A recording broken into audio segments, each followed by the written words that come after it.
Le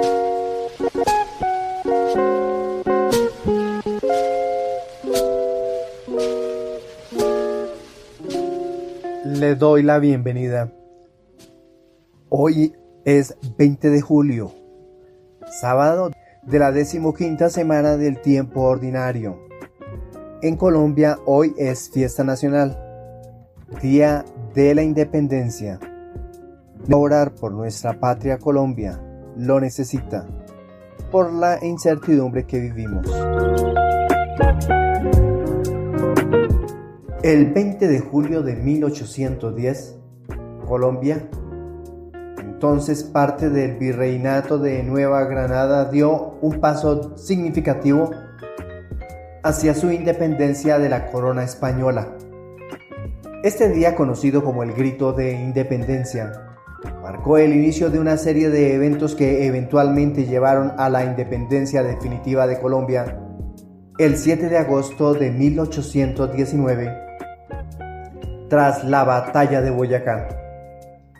En la mañana del 20 de julio de 1810, en la ciudad de Santa Fe de Bogotá, un grupo de criollos, inspirados por los movimientos de independencia en otras partes de América Latina y motivados por las injusticias y el descontento por el régimen colonial español, planearon un incidente que serviría como catalizador para el movimiento independentista. El evento clave fue el famoso incidente del Florero, donde se desencadenó una disputa aparentemente trivial entre el comerciante español José González Llorente y el criollo Antonio Morales, quien pedía prestado un florero para un banquete en honor de un líder revolucionario. Esta disputa, que escaló rápidamente, fue el pretexto perfecto para que los líderes criollos convocaran un cabildo abierto, declarando su intención de formar una Junta Suprema de Gobierno que, aunque inicialmente reconocía la autoridad del rey de España, buscaba una mayor autonomía local. Cada año, el 20 de julio, se celebra en Colombia con desfiles, ceremonias oficiales, eventos culturales y festividades en todo el país. Es un día de orgullo nacional y de reflexión sobre la lucha por la libertad y la identidad colombiana. En el año 2024, Colombia enfrenta una serie de desafíos que generan incertidumbre en el ámbito político y social. La situación actual del gobierno ha llevado a muchos colombianos a buscar consuelo y guía en la fe y la oración, pidiendo estabilidad, justicia y paz para su nación. Los invito a unirse a esta oración. Señor Dios Todopoderoso, te pedimos por nuestra amada Colombia. En este tiempo de incertidumbre y desafío, tú que eres la fuente de toda justicia y paz, guía a nuestros líderes y ciudadanos hacia decisiones sabias y justas. Te rogamos por el fin de la violencia y la corrupción, por la unidad de nuestro pueblo y por la prosperidad de nuestra nación. Que en medio de la adversidad podamos encontrar esperanza y fortaleza en ti. Bendice a Colombia, Señor, y haz que florezca en paz, justicia y amor. Amén. Esta oración que elevamos hacia el cielo por mediación de Nuestra Señora del Rosario de Chiquinquirá, patrona de Colombia, lo hacemos por la situación política de Colombia hasta este año. Está marcada por una considerable incertidumbre. Las decisiones del gobierno actual han generado tanto apoyo como oposición, y la polarización es evidente en diversas áreas de la vida nacional. Este contexto de incertidumbre requiere de un liderazgo prudente y sabio que pueda guiar al país hacia la estabilidad y el progreso. Es crucial que los líderes políticos y la ciudadanía trabajen juntos para enfrentar los desafíos actuales, priorizando el bien común y buscando soluciones inclusivas y equitativas. La oración y la reflexión pueden ser poderosas herramientas para encontrar el camino hacia un futuro más prometedor para todos los colombianos. El 20 de julio es un día para celebrar la valentía y la determinación de aquellos que lucharon por la independencia de Colombia. Es también un momento para reflexionar sobre los desafíos actuales y buscar la guía divina para superar la incertidumbre. Que este día de la independencia inspire a todos los colombianos a trabajar juntos por un país más justo, pacífico y próspero. Por ello te invito a izar el pabellón nacional para recordar lo que han enseñado a nuestros padres y esa herencia ha llegado a nosotros, de izar el pabellón nacional en los días de fiestas patrias para llevar a Colombia en nuestro corazón. Esto permitirá que seamos considerables con nuestra nación, que la amemos, que la respetemos, y eso se vería cuando vemos una ciudad limpia y se hermosea el verde de nuestra patria. Esto ayudaría a enseñar a otros, especialmente los visitantes, que de igual manera la deben mantener y conservar mientras estén pisando nuestros prados. En Colombia, hoy suplicamos la intercesión en la memoria libre de San Apolinar, obispo y mártir. San Apolinar nació a principios del siglo I después de Cristo, en Antioquía, una de las principales ciudades del Imperio Romano, ubicada en lo que hoy es Turquía. Se le conoce como un discípulo directo del apóstol Pedro. Según la tradición, San Pedro lo consagró como obispo y lo envió a la ciudad de Ravenna, en Italia, para evangelizar y establecer la iglesia. San Apolinar llegó a Ravenna, una ciudad portuaria y estratégica del Imperio Romano. Aquí su labor principal fue predicar el evangelio y convertir a los paganos al cristianismo.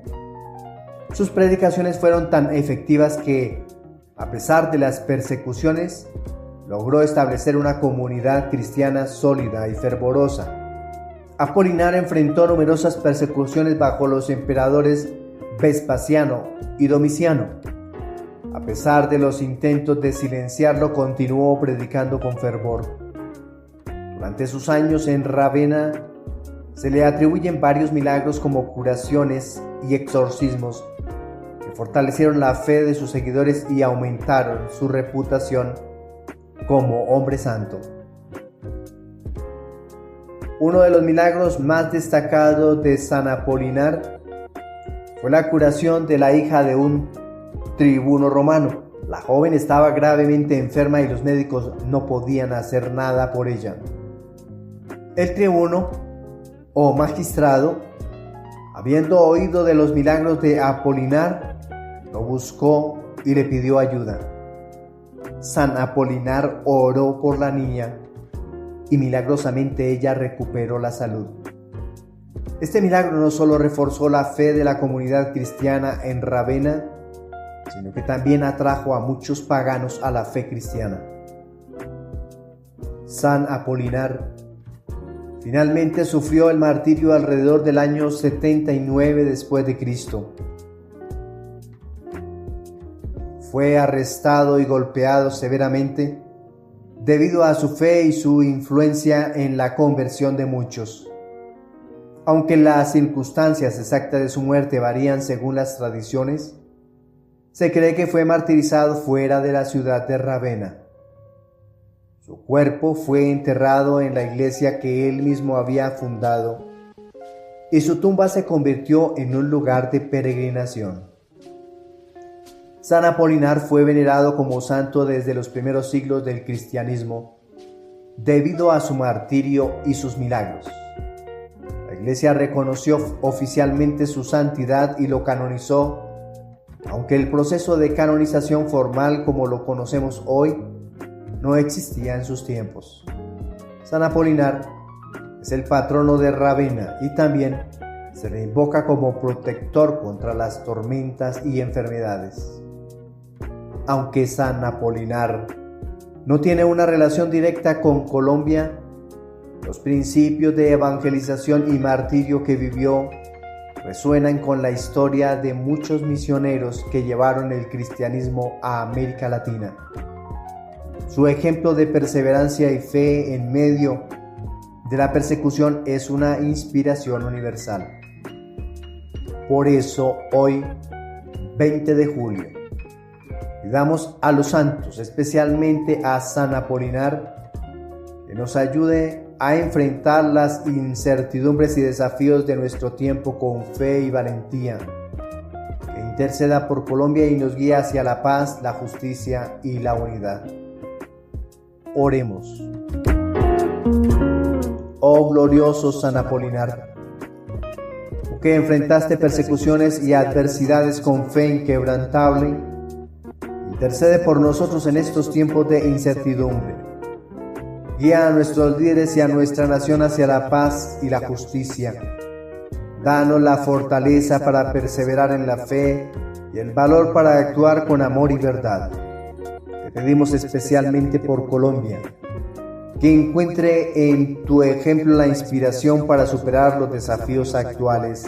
Amén. Que la intercesión de San Apolinar nos fortalezca y nos guíe siempre hacia la luz de Cristo. Le invito a disponer su oído, la mente, también el corazón, para proclamar el Evangelio propuesto para la liturgia de este día. Les proclamo la buena noticia de nuestro Señor Jesucristo según San Mateo, capítulo 12, versículos desde el 14 hasta el 21. En aquel tiempo los fariseos planearon el modo de acabar con Jesús. Pero Jesús se enteró, se marchó de allí y muchos le siguieron. Él los curó a todos, mandándoles que no lo descubrieran. Así se cumplió lo que dijo el profeta Isaías. Mirad a mi siervo, mi elegido, mi amado, mi predilecto. Sobre él he puesto mi espíritu para que anuncie el derecho a las naciones. No porfiará, no gritará, no voceará por las calles. La caña cascada no la quebrará, el pábilo vacilante no lo apartará, hasta implantar el derecho. En su nombre esperarán las naciones. Palabra del Señor. Nuestra reflexión para el día de hoy.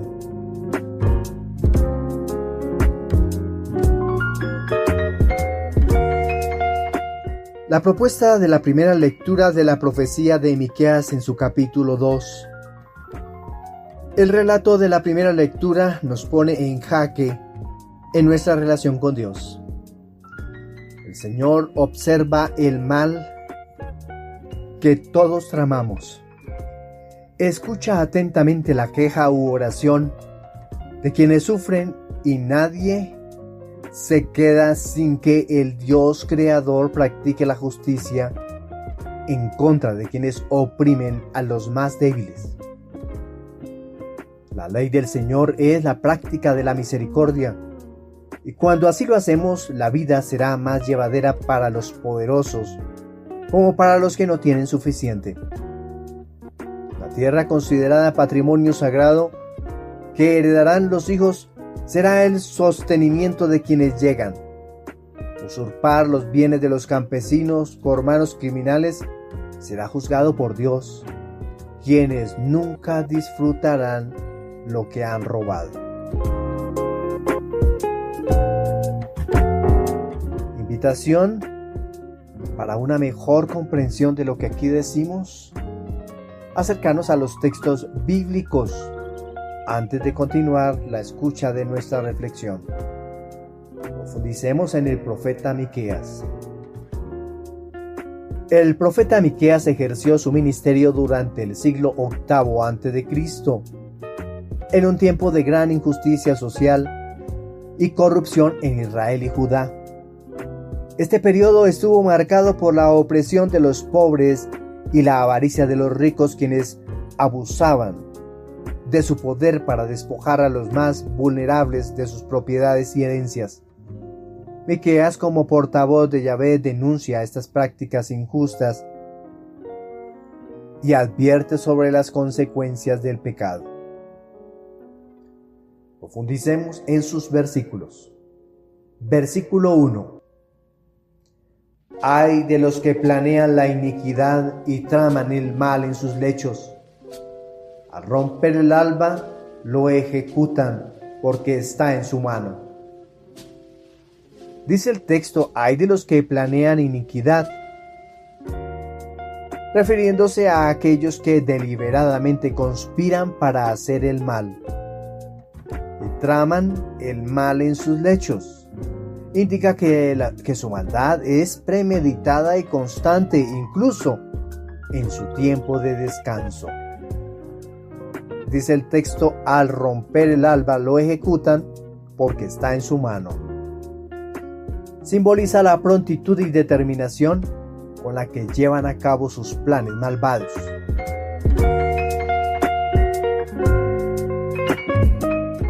Versículo 2. Codician campos y los roban, casas y se apoderan de ellas. Oprimen al varón y a su casa, al hombre y a su heredad. Dice el texto, codician campos y los roban. Codician y roban, dos verbos. La codicia lleva a la acción injusta de apoderarse de lo que pertenece a otros. Oprimen al varón y a su casa, reflejando la explotación y despojo del hombre y su familia. Versículo 3. Por eso así dice Yahvé: he aquí que yo planeo traer sobre esta familia una desgracia de la que no podréis apartar vuestros cuellos, y no caminaréis erguidos, porque será tiempo malo. Dice el Señor, yo planeo traer una desgracia, mostrando la justicia divina que responde a la maldad, con consecuencias. Y a eso nosotros le llamamos castigo. Dice el texto, no podréis apartar vuestros cuellos, imagen de la opresión inevitable que se avecina. Versículo 4. Aquel día se os lanzará una parábola y se entonará una lamentación diciendo: estamos perdidos del todo. La heredad de mi pueblo pasa a otro, como me la arrebatan. A los rebeldes se les reparten nuestros campos. Se entonará una lamentación. Refleja el dolor y la desesperación ante la pérdida de la herencia y la tierra. La heredad de mi pueblo pasa a otro. Esas son las consecuencias. El castigo, que para el pueblo judío es un castigo divino, incluye la pérdida de la tierra, un símbolo clave de la identidad y bendición de Israel. Después de que ellos no tienen nada, Dios les entregó. Israel desciende de Abraham. Abraham habitaba en Ur de Caldea, en Mesopotamia. Lo hace venir para entregarle una tierra donde él será reconocido y donde muchos serán bendecidos y muchos le bendecirán también. Versículo 5. Por eso no tendrás quien eche una cuerda para el reparto de la asamblea de Yahvé. No tendrás quien eche una cuerda, indicando que no habrá nadie para repartir la tierra en su favor en la asamblea divina. La tierra y la heredad simbolizan la bendición de Dios y la identidad del pueblo de Israel. La identidad del pueblo de Israel, que lo que más ama son dos cosas importantes: algo que no han tenido y algo que desean tener. 1. Tierra. La tierra simboliza bendición para quien posee cualquier territorio. 2. Descendencia. Descendencia para poblar toda esa tierra. Por eso, creceos y multiplicaos se convierte para el pueblo de Israel en un mandato, en un mandamiento. Y para nosotros latinos, quien no procrea, quien utiliza métodos para evitar la procreación, por eso le recae sobre esa persona la norma que ha constituido la Iglesia de evitar aceptar la voluntad de Dios. Pero hay que pensarlo muy bien y con sabiduría. No es llenarnos de hijos como los curíes o los conejos porque Dios lo mandó así, sino que se debe ser responsable. Y la responsabilidad viene acompañada de planificación familiar. Planificar la venida de los hijos. Eso es responsabilidad. No es ir en contra de la voluntad de Dios, porque ya la tierra está poblándose, se ha poblado, se está poblando y no vamos en contravía de Dios. En esa época sí, porque Abraham y sus descendientes tenían que poblar una tierra que aparentemente era nueva para ellos y que Dios necesitaba empezar a iniciar un proyecto para él realizarse como Dios y como Señor. Cuando veíamos en el versículo 4, estamos perdidos del todo, la heredad de mi pueblo pasa a otro, cómo me la arrebatan, a los rebeldes se les reparten nuestros campos. Podemos entender ahí la palabra el yugo, de que nos ha hablado en algunas ocasiones el Antiguo Testamento y también Jesús. El yugo representa la opresión y el castigo inevitable que los injustos enfrentarán frente a todas estas adversidades. Cuando se planea iniquidad, esto subraya la premeditación del mal. Cuando vemos opresión, eso refleja la explotación y la injusticia social. Por supuesto que las consecuencias de todo esto es la desgracia, tanto para los que son oprimidos como para los que oprimen.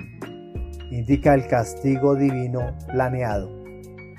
San Juan Crisóstomo en sus homilías destaca la justicia divina frente a la injusticia humana, subrayando que Dios no pasa por alto la opresión y el despojo de los pobres. Insiste en la necesidad de la conversión y la justicia en la vida cotidiana. Este pasaje nos recuerda que Dios ve y juzga las injusticias cometidas por aquellos que abusan de su poder para oprimir a los más vulnerables. La justicia divina es inevitable, y aquellos que planean y ejecutan la maldad enfrentarán consecuencias. En un vasto bosque, un gorrión encontró un día una pequeña parcela de tierra rica en semillas. Contento con su hallazgo, trabajó arduamente para construir su nido y almacenar alimento para los tiempos difíciles. Un águila poderosa, al notar el esfuerzo del gorrión, decidió que esa parcela debería ser suya. Con su fuerza y poder despojó al gorrión de su tierra y de su alimento. El gorrión desamparado voló en busca de ayuda y encontró al sabio búho, quien le dijo: aunque el águila es fuerte, su codicia y maldad no pasarán desapercibidas ante el gran espíritu del bosque. Tiempo después, una gran tormenta azotó el bosque. El nido del águila fue destruido y el águila quedó desprotegida y sin alimento, mientras el gorrión, con la ayuda de otros animales, recuperó su parcela y reconstruyó su nido. Al igual que el águila, aquellos que usan su poder para oprimir y despojar a los más débiles, enfrentarán la justicia divina. La historia del gorrión y el águila nos recuerda que la injusticia y la codicia no quedarán impunes y que la verdadera seguridad y bendición provienen de actuar con justicia y humildad. ¿Qué podemos llevar para la vida de este texto bíblico que hemos leído y reflexionado? 3 cosas fundamentales. 1. Buscar la justicia. 2. Defender a los vulnerables. 3. Confiar en la justicia divina. Hablemos de la primera, buscar la justicia. Tú y yo debemos actuar con integridad y justicia en nuestras relaciones y decisiones diarias. 2. Defender a los vulnerables. Lo que nos enseña Jesús en el Evangelio y nuestro Dios Padre en las Sagradas Escrituras es apoyar a aquellos que son oprimidos y despojados, siguiendo el ejemplo de Jesús. Y por último, confiar en la justicia divina. Debemos saber que Dios ve y juzga todas las naciones y que la justicia prevalecerá. Que este mensaje del profeta Miqueas nos inspire a vivir con justicia y compasión, confiando en la fidelidad y la justicia de Dios. Amén. Ante esta propuesta de nuestro Padre Dios en este texto bíblico del Antiguo Testamento, le vamos a responder con el Salmo 9. Y vamos a acompañar cada uno de sus versos con esta frase antífona. No te olvides de los humildes, Señor. Con el Salmo 9 estamos frente al Salmo que posiblemente ha sufrido una ruptura o división. El Salmo termina en el versículo 21. El grupo de los 150 salmos que en hebreo se llama Tehilim, himnos, y posee un grupo de 9 salmos llamados acrósticos, es decir, se han construido utilizando las consonantes del alefato hebreo. Por supuesto que eso no se refleja en castellano. Estos salmos son el 25, el 34, el 37, hablo de los acrósticos, el 111, el 12, el 19, el 145 y el 9 que meditamos hoy. Este salmo, el de hoy, ha sufrido un problema. En la versión hebrea ha sido dividido en el versículo 21 y según la misma versión, el Salmo 10 es la continuación del Salmo 9, desde el verso 1 hasta el 18. De ahí que encontremos en nuestra Biblia que el Salmo 10 esté entre paréntesis el número 9. Quiere decir que ese 9 que está entre paréntesis hace parte del Salmo 10. En la versión hebrea, el poema 9 llega hasta la letra Kaf en hebreo, la mitad del abecedario, y el poema 10 comienza por Lamet, la siguiente letra.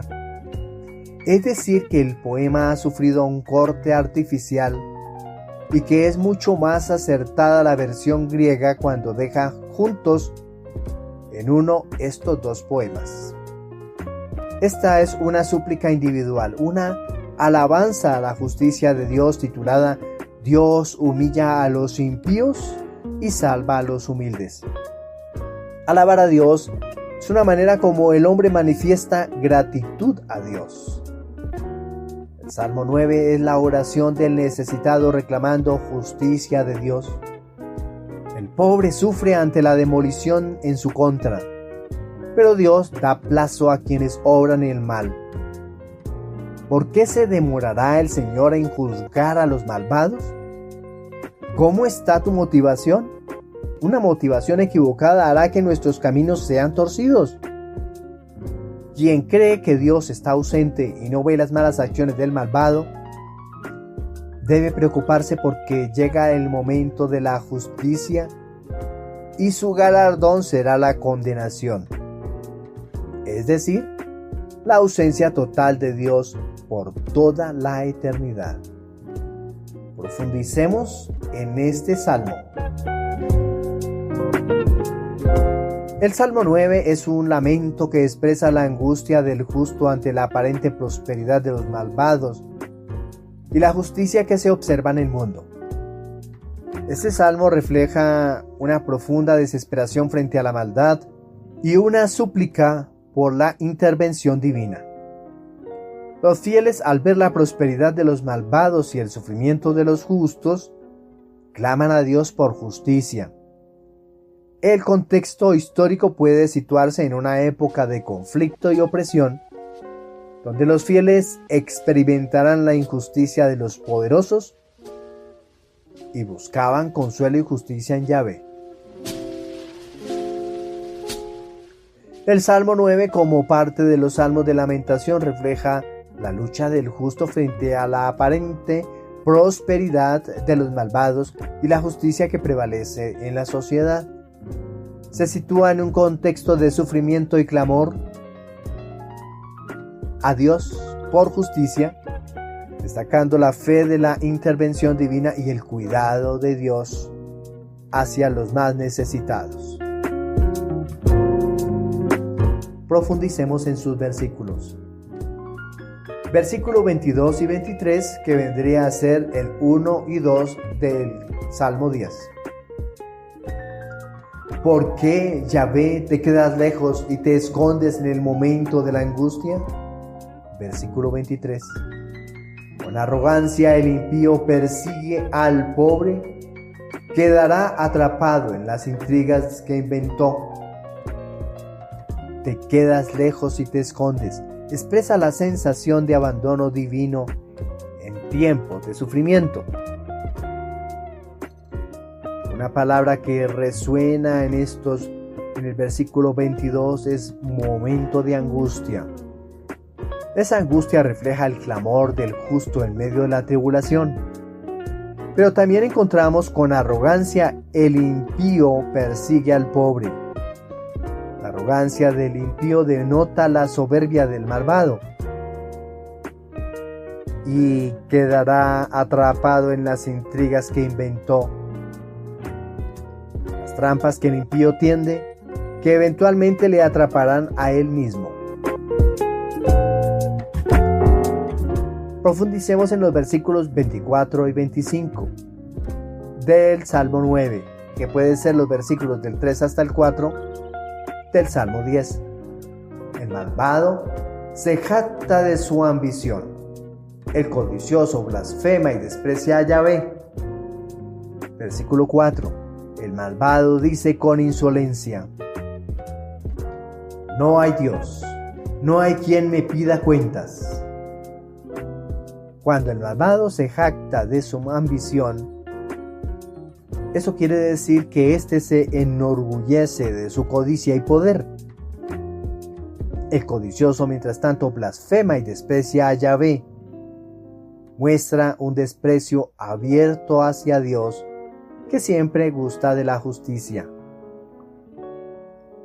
Y en el versículo 4, el malvado dice con insolencia: no hay Dios. La negación de la justicia divina y la creencia en la impunidad es lo que está resaltando aquí el que obra mal. Versículos del 28 al 29. Y en este caso sería del Salmo 10, que es el mismo 9, versículos del 7 al 8.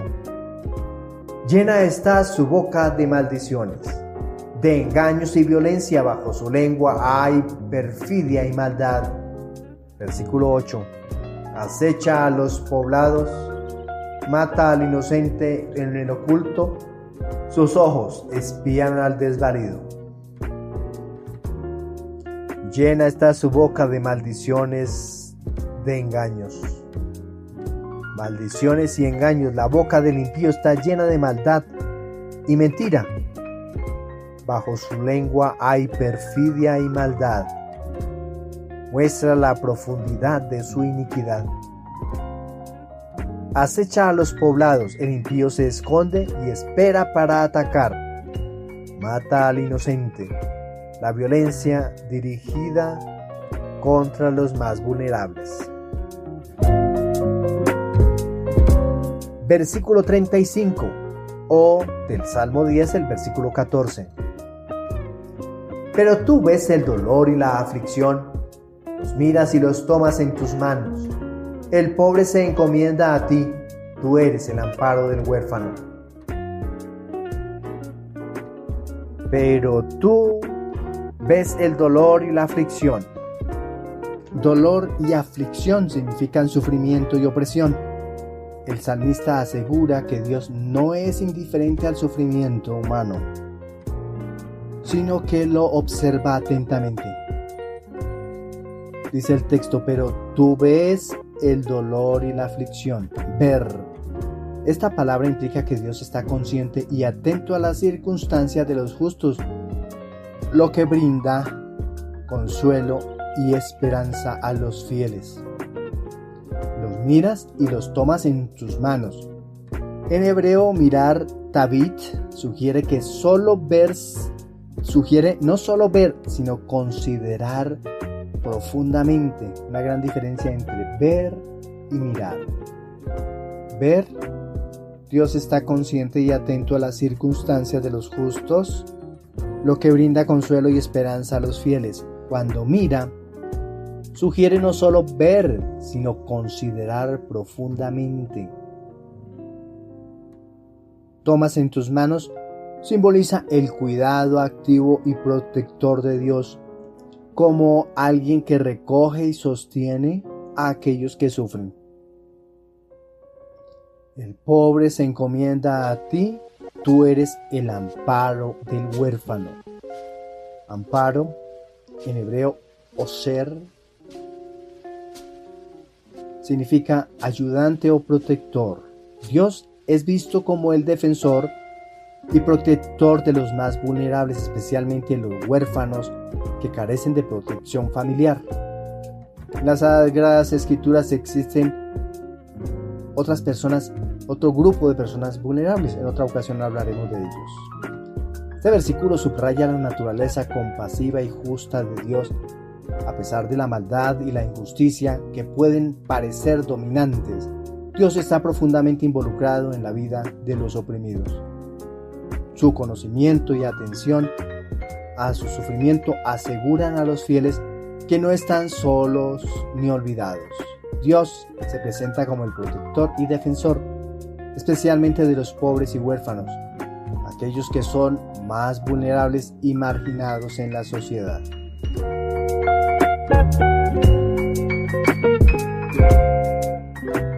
Encontramos tres temas importantes en la meditación de estos versículos. 1. Confianza en la justicia divina. 2. Compasión y acción. 3. Fe en la intervención de Dios. Hablemos de la primera propuesta, confianza en la justicia divina. En tiempos de sufrimiento, recordar que Dios está atento y al cuidado de nosotros. En segundo lugar, compasión y acción.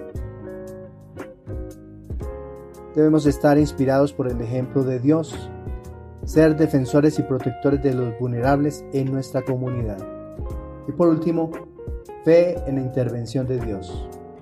Se debe mantener la esperanza y la fe en que Dios intervendrá y traerá justicia y alivio a los afligidos. Que en este versículo, el 35 o 14, nos anime a confiar en la constante y amorosa presencia de Dios en nuestras vidas, especialmente en momentos de dificultad y opresión.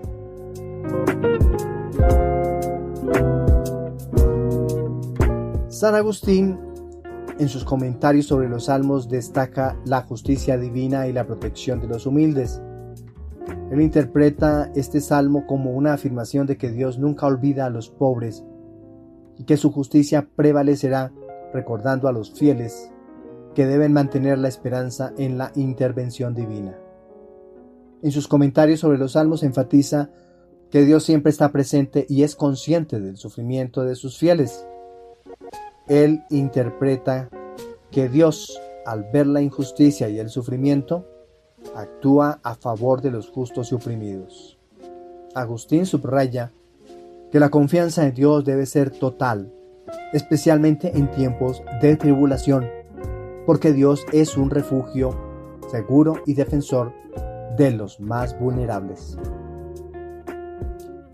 El Salmo 9 nos recuerda que en medio de la injusticia y la opresión podemos confiar en que Dios es justo y actúa, por supuesto si clamamos a Él. Los poderosos pueden parecer invencibles, pero Dios no olvida a los pobres y humildes. Su justicia es segura y su intervención inevitable. En medio de un árido desierto, imaginemos un desierto, un sol candente al mediodía. Había una pequeña planta que luchaba por sobrevivir. Los vientos fuertes y la falta de agua amenazaban con destruirla. Sin embargo, debajo de la superficie sus raíces crecían profundamente buscando fuentes de agua ocultas. Con el tiempo, la planta no solo sobrevivió, sino que floreció, convirtiéndose en un árbol robusto que ofrecía sombra y refugio en el desierto. Un día un viajero exhausto encontró el árbol y descansó bajo su sombra, agradeciendo a Dios por el inesperado refugio y alivio en medio de la nada. Al igual que el retoño en el desierto, los pobres y humildes a menudo enfrentan circunstancias adversas. Sin embargo, su esperanza y fe en Dios son como raíces profundas que se permiten sobrevivir y ofrecer incluso en las peores condiciones. Dios no olvida a los necesitados y siempre provee refugio y justicia en su tiempo. Este salmo para nuestra vida práctica nos puede dar 3 aportes. 1. Debemos confiar en la justicia de Dios. 2. Mantener la esperanza. 3. Defender a los oprimidos. Hablemos de la primera propuesta, confiar en la justicia de Dios. En tiempos de opresión y dificultad debemos recordar que Dios ve y actuará en favor de los justos. 2. Mantener la esperanza. Como los humildes del Salmo 9, debemos tú y yo mantener la fe y la esperanza en la intervención divina. Ojalá sea pronto. 3. Defender a los oprimidos. Actuar con justicia y defender a aquellos que son explotados y necesitados. Que este Salmo, el 9, y entre paréntesis el 10, nos inspire a confiar en la justicia de Dios y actuar con integridad y compasión en nuestro día a día. Amén. La propuesta del Evangelio. La propuesta para el Evangelio del día de hoy es del evangelista Mateo en su capítulo 12.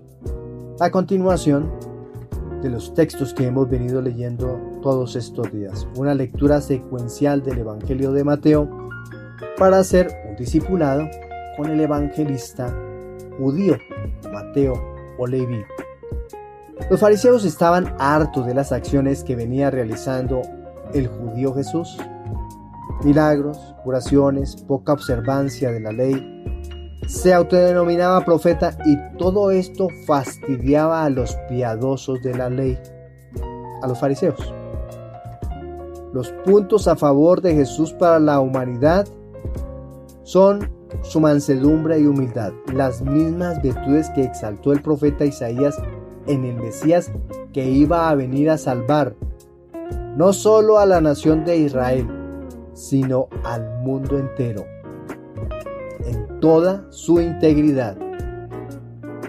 No como líder político y guerrero, pretendiendo la libertad de la opresión, sino la libertad del espíritu, un espíritu que se encuentra emancipado de toda clase de pecado. Situación que llevó a los fariseos a reunirse en consejo contra la persona de Jesús y aniquilarlo. Logró huir de sus perseguidores, se alejó a otro lugar. Allí empezaron a seguirle algunos con dolencias, a quienes curó y recomendó no contarlo a nadie para evitar ser encontrado. Y ocurrió que con su actuación conduce su ley hacia la victoria para que muchos la conozcan, la vivan, se alegren y se salven. Después de haberse presentado Jesús como Señor del sábado, superando al día de descanso de los judíos, pasó a ser adverso al grupo más piadoso de los judíos. Jesús se sintió entonces amenazado por el grupo y decidió evitar el peligro alejándose. ¿Quiénes lo seguirían? Únicamente los que supieron interpretar sus palabras del día de ayer, los que son menos fanáticos, quienes descubrieron su pecado en su interior y encontraron en Jesús la posibilidad de salvación. Aquellos para quienes se les ha dicho que llegarán al infierno, los gentiles, los que no son como los judíos, hay un mensaje particular. Llegó el momento del Espíritu, el establecimiento del reino. Jesús no pretende llamar la atención de los poderosos para amenazarlos. Pretende fortalecer a los débiles para decirles que para ellos es el reino. Profundicemos en el Evangelio.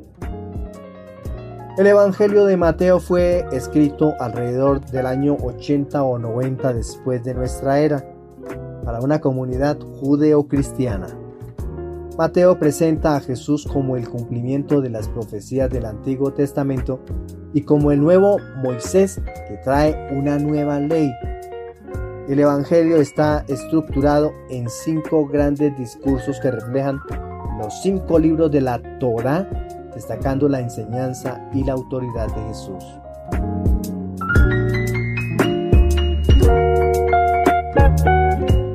Profundicemos en sus versículos. En el versículo 15, dice el texto: Jesús, al saberlo, se retiró de allí, le siguieron muchos y los curó a todos. Eso de curarlos a todos, aquí metemos nosotros el número 7, aunque no se menciona directamente en el relato. El hecho de que Jesús cure a muchos sin dejar a nadie fuera puede ser visto como una representación de la plenitud y perfección de su ministerio. Vamos para el versículo 18. He aquí mi siervo a quien elegí, mi amado en quien mi alma se complace. Pondré mi espíritu sobre él y anunciará el juicio a las naciones. He aquí mi siervo a quien elegí, mi amado a quien mi alma se complace. Pondré mi espíritu sobre él. La palabra espíritu que utiliza el autor sagrado en griego, neuma. La palabra neuma es la raíz. De ahí podemos encontrar varias palabras: neuma, neumático, neumólogo, neumología. El neumático por dentro del aire. El neumólogo es el encargado del estudio y la salud de los pulmones, porque dentro de los pulmones es por donde entra el aire, el oxígeno. Se oxigena el aire para alimentar el cuerpo. Neuma traduce espíritu. Implica que Jesús está lleno del Espíritu de Dios, capacitado para llevar a cabo su misión.